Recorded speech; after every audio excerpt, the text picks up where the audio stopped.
తిరుపతికి వచ్చే ప్రయాణికులకు త్వరలో వందే భారత్ స్లీపర్ అందుబాటులోకి రానుంది. విశాఖ నుంచి తిరుపతికి జనవరిలో ఈ రైలు పట్టాలు ఎక్కే అవకాశం ఉంది. ఇందులో టికెట్ ధర రాజధాని ఎక్స్ప్రెస్ రేట్లతో సమానంగా ఉండనున్నట్లు తెలుస్తోంది. ఇందుకు సంబంధించి కసరత్తు దాదాపు పూర్తయింది.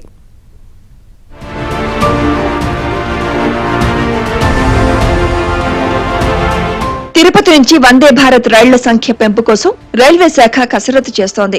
ఇప్పటికే తిరుపతి సికింద్రాబాద్ మధ్య వందే భారత్ రైలు నడుస్తుంది. విజయవాడ వయా రేణుగుంట మీదుగా చెన్నైకు వందే భారత్ రైలు ఉంది. అయితే తిరుపతి, బెంగళూరు, చెన్నై మధ్య కూడా వందే భారత్ నడపాలని జిల్లా వాసులు, ప్రజా ప్రతినిధుల నుంచి డిమాండ్ ఉంది. అలాగే విశాఖ నుంచి కూడా తిరుపతి, బెంగళూరుకు నడపాలనే డిమాండ్ కూడా ఉంది.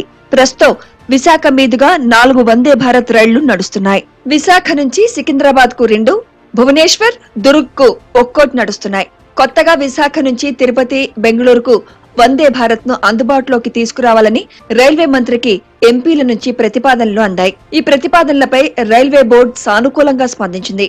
వీటిని అధ్యయనం చేయాలని అధికారులకు సూచించింది.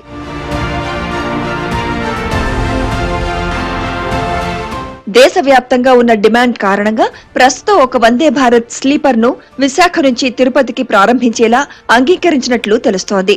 విశాఖ, తిరుపతి మధ్య దూరం ఎక్కువ కావడంతో 160 కిలోమీటర్ల వేగంతో పాటుగా ఆధునిక టెక్నాలజీతో, విలాసవంతమైన సౌకర్యాలతో రూపొందిస్తున్న వందే భారత్ స్లీపర్ ను ఈ మార్గంలో నడిపేందుకు రైల్వే శాఖ ముందుకు వచ్చింది. ప్రతి రైలులో 16 కోచ్లు, 832 నుంచి 1128 వరకు బెర్తులుంటాయి. జనవరిలో ఈ రైలు పట్టాలు ఎక్కే అవకాశం ఉంది. ఇందులో టికెట్ ధర రాజధాని ఎక్స్ప్రెస్ రేట్లతో సమానంగా ఉంటుంది. ప్రస్తుతం విశాఖ, తిరుపతి సూపర్ ఫాస్ట్ రైళ్లు నడుస్తున్న మార్గంలోనే రాజమండ్రి, విజయవాడ, తెనాలి, ఒంగోలు, నెల్లూరు మీదుగా రాత్రి సమయాల్లో ఈ వందే భారత్ నడిచేలా అధికారులు తుది స్కెడ్యూల్ ఫిక్స్ చేస్తున్నారు.